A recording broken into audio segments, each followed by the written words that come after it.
Здравейте, приятели! Това, което виждате е компост.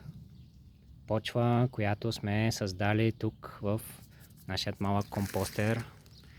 Квартално компостерче в София, в което аз и още приятели компостираме нашите хранителни остатъци от кухнята. И по този начин създаваме много хубава органична почва, която да спомогне за отглеждането на растенията ни. Ето това е в момента видът на малкото компостерче, което имаме с две секции. Една, която е за образуване на почвата, и една активна, която ще компостира в момента тук на мястото нещата, които имаме от кухненските остатъци. Този компостер е на няколко години, но тук е почвата, която се образувала най-вече от изминалата зима и есен. И ето така изглежда. Има някои по-едри частици, но повечето вече е компостирано и готово за използване. Субстрат, който има много органични вещества и микроорганизми.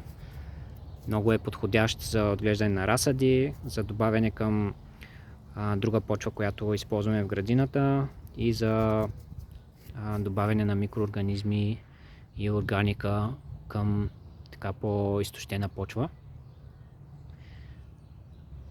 Предстои ни да засееме семенцата, които съхраняваме и опазваме с нашето сдружение Натуралистично и с проекта Семената на добротата, който заедно с много добротворци осъществяваме вече от известно време, няколко години. Като сега обменихме и взехме нови семенца от размяната на семена, която осъществихме в градина Обеля, и започваме разсадчета и новият градинарски сезон така с голямо желание и старание да продължаваме да опазваме и съхраняваме тези семенца и да ги споделяме напред. Аз съм Христо и пожелавам един успешен, ползотворен, благотворен градинарски сезон за всички.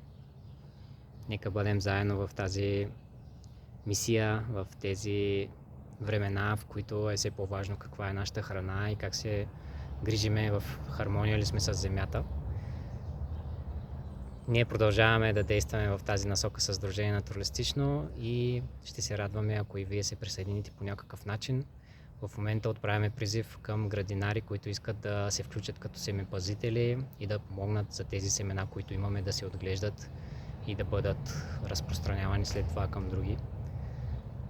За повече информация посетете нашите страници в Facebook Натуралистично с кирилица и латиница, и също имаме интернет сайт naturalistично.org, където може да се информирате повече за това, което правим.